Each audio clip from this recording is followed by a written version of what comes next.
Next, I invite Dr. Kowsalaya ma'am, Senior Consultant, Madura Aravind Eye Hospital, Department of Neuro Ophthalmology. I will be giving an interesting talk in endocrine disorders of neuro ophthalmology.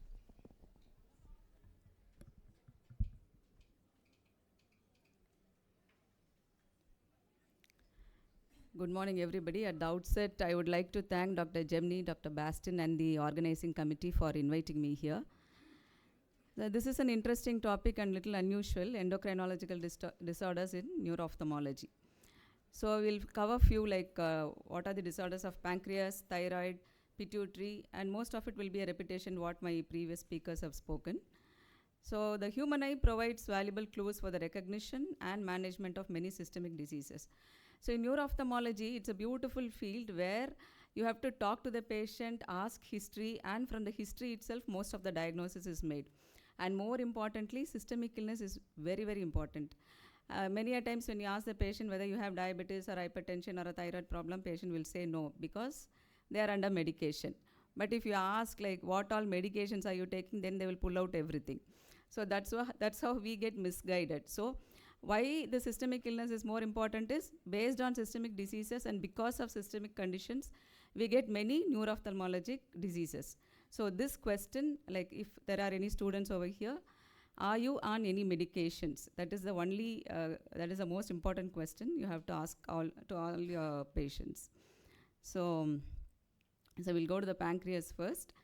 And diabetes, as we all know, India is becoming the diabetic capital of the world, and this is a leading cause of blindness among adults. And it leads to a lot of micro and macrovascular abnormalities. Nothing is new here, all of us know. So what are the common conditions which diabetes, like whenever we speak about diabetes, everybody knows about diabetic retinopathy, but only very few people know about anterior ischemic optic neuropathy. This is one condition we have to know because most of the times it is misdiagnosed as optic neuritis, and many a times steroids are given for this, where steroids are contraindicated. So this we have to know very clearly. See, 90% of the patients have diabetes. When I was a student, it was most commonly due to hypertension. We'll ask the patients like, did you take any antihypertensive medication during bedtime? That will be the common question. And while getting up, the patient will be losing the vision. But now the picture has completely changed because of the rampant diabetes all over. Even patients from villages, from the rural side also, they have diabetes, and we are seeing at least one patient per day in our neuro-ophthalmology clinic in Madurai. So that is little disheartening, but a high degree of suspicion, and we have to be really careful in diagnosing this because the treatment is completely different from optic neuritis. So these patients will have sudden onset, painless, and monocular vision loss. Why I am saying monocular is this is a sequential condition. This is not a simultaneous condition because optic neuritis may be bilateral simultaneously, but usually AON will be sequential. One eye will get affected first, followed by the other eye, and the onset will be sudden, and it will be always painless. That is another clue over here. So if the patient says acute onset, painless, then it is mostly AON.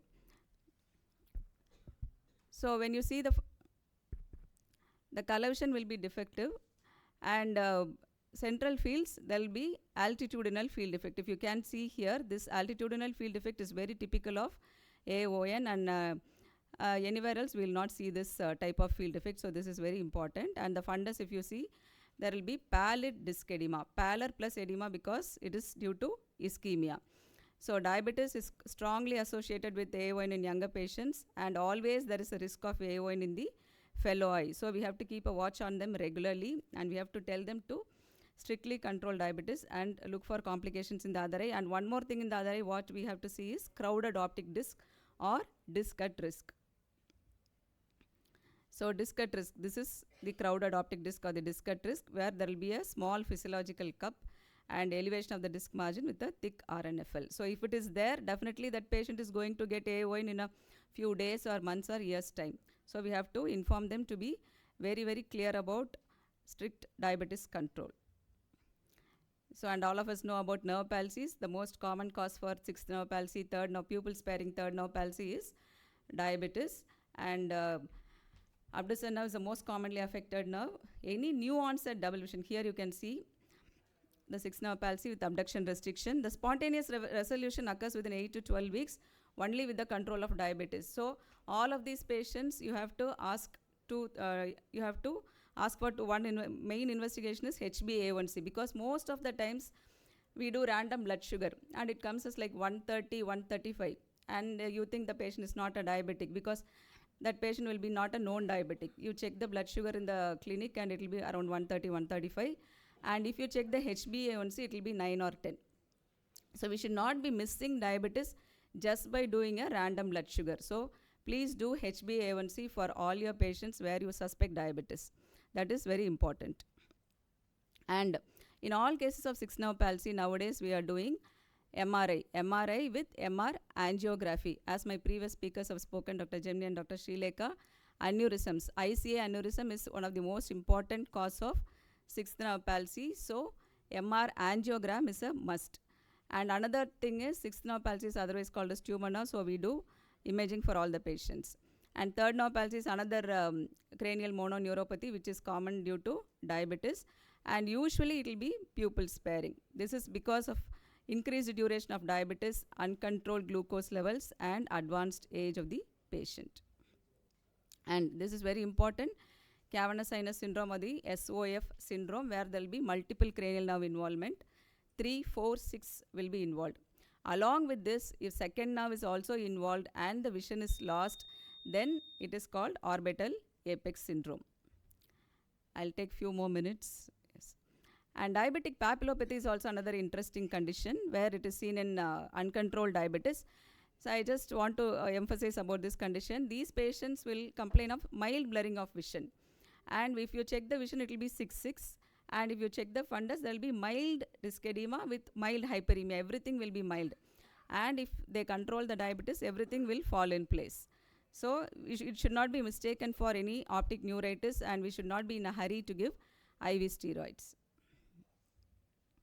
So coming to thyroid-related ophthalmopathy, because of the increase in the thickness of the muscles and increase intraorbital pressure, there will be compressive optic neuropathies. And the most important thing what we see in the neuro-ophthalmology clinic is ocular myasthenia.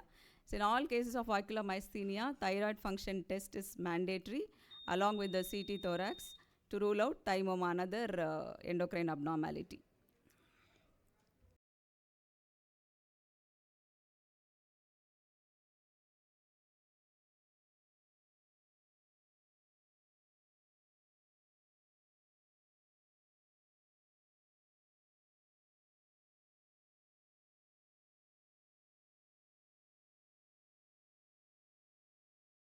Who are overweight or little obese, younger age group women, we have to suspect IAH.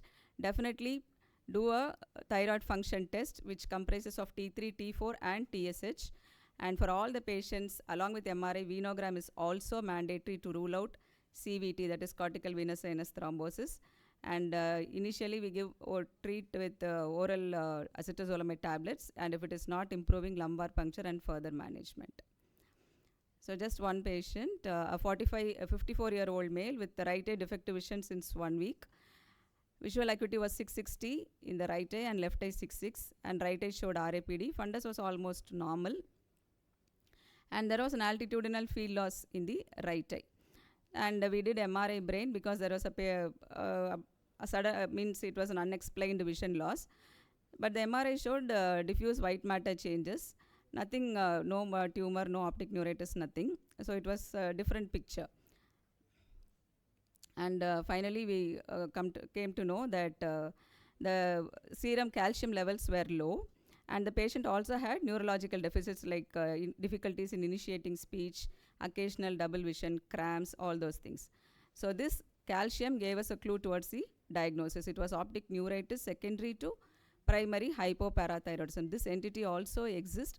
So in all cases of optic neuritis, please have a suspicion of this also, and please do serum calcium levels as well.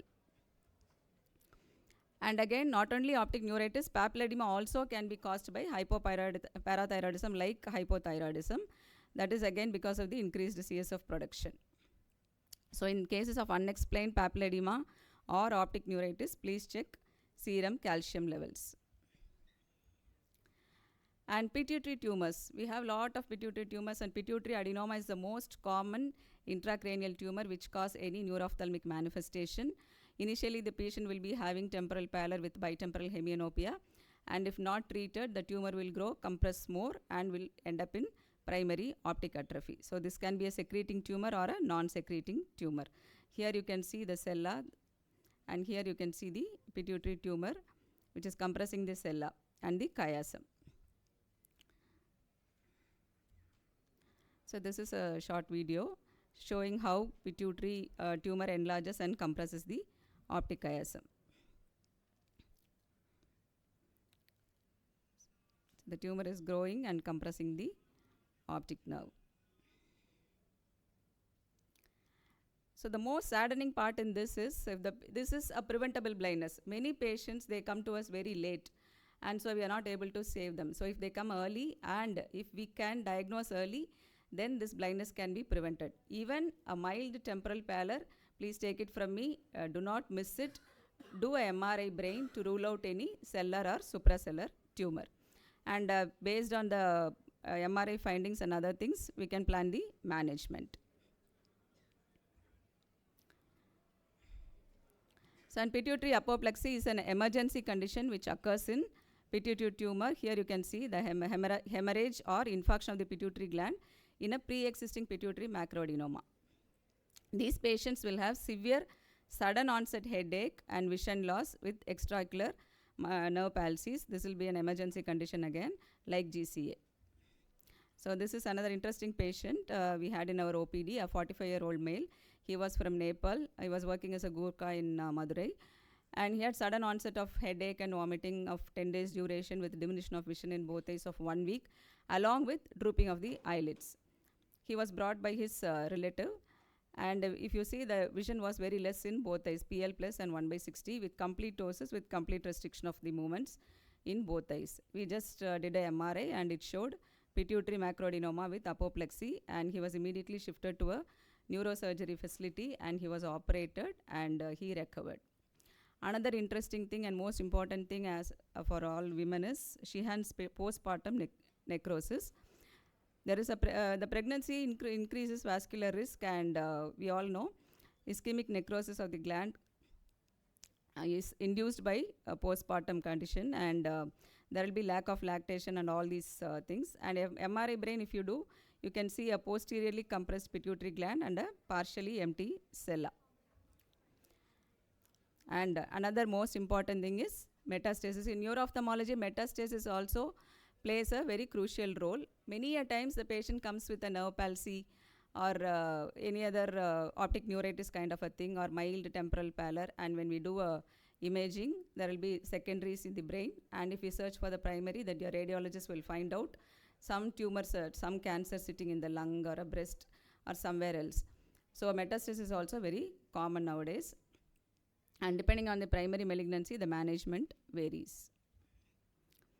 And many genetic disorders also can have such manifestations. To name a few, multiple endocrine neoplasia, neurofibromatosis type 1. These patients will have optic nerve head glioma. This is very important. My previous speaker had given a beautiful history about these patients. And Wolfram's syndrome is another thing. Didmovat syndrome, we all know. Diabetes mellitus insipidus, along with optic atrophy and deafness. And another one is Kalman syndrome and McKeown-Albright syndrome. And this is Kowsalaya syndrome. This is very common in our OPDs. The patient comes with external ophthalmoplegia, pigmentary retinopathy, and there will be a mitochondrial myopathy also, and the patient has to be investigated for cardiac conduction defects. And this is a congenital condition, septo-optic dysplasia with optic nerve head hypoplasia. And few adrenal conditions also can have neuroophthalmic manifestations. Horner syndrome is such a thing. This is due to neuroblastoma. So in conclusion, knowing these ophthalmic manifestations helps in early detection, prevention, diagnosis, and management. We can significantly reduce the morbidity related to these disorders, including permanent visual dysfunction. Just suspicion is needed for us. And main thing is history taking. History is everything in neuro-ophthalmology, so please talk to the patient. 90% of the diagnosis can be made with the history alone. And the remaining 10%, we have to do clinical investigations. And MRI, neuroimaging, all other investigations just contribute for 2 to 5% only. Thank you for the opportunity.